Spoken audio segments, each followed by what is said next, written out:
Spotting scopes and binoculars are two important tools when studying bighorn sheep behavior. I certainly have used binoculars, but never have had the opportunity to use scopes or actually look at them in that detail that a scientific eye would see. Julie Sanderud from Whitefish jumped at the opportunity to participate in the bighorn sheep study, having loved the animal since she was a young child. We were on the High Line when I was a kid, and you got to see the bighorn sheep budding, and it was unbelievable. They're treasures of this area. Julie is one of 55 citizen scientists working alongside University of Memphis biologist Sydney Brancas. We're looking to see if citizen scientists can detect behavior at the same rate as a biologist. Sydney says community scientists sit next to a biologist and pick out the same sheep from a herd, studying behavior for 20 minutes at a time before comparing notes. How long is the animal laying down, walking, running,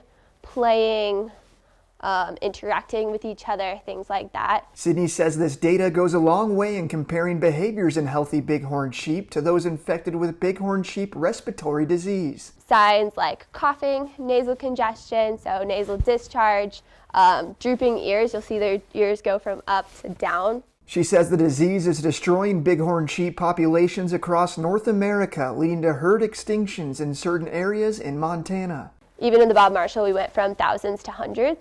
Community scientists will hike anywhere from 5 to 15 miles a day with a team of biologists looking for bighorn sheep throughout the park. My wife and I are both ultra distance runners, so this is right in our wheelhouse. Richard Hildner traveled from Polebridge to participate in this study. He jumped at the chance to see the beauty of the park while providing valuable science. They're an iconic species here in the park, and anything we can do to help, it's a great way to spend a few days. Sydney says the study runs through the beginning of October, with all behavior data being processed through a computer program to be thoroughly analyzed. So that we could see whether we're able to send them out in the field eventually to collect this behavior data without a biologist next to them. But right now, biologists are next to them at all times so that we could do that comparison. She says the community response to the study has been overwhelming and speaks to the love of bighorn sheep across Montana. Maybe they're used to watching their local herd somewhere else in Montana, and some people are they love the animal, and so they come out. So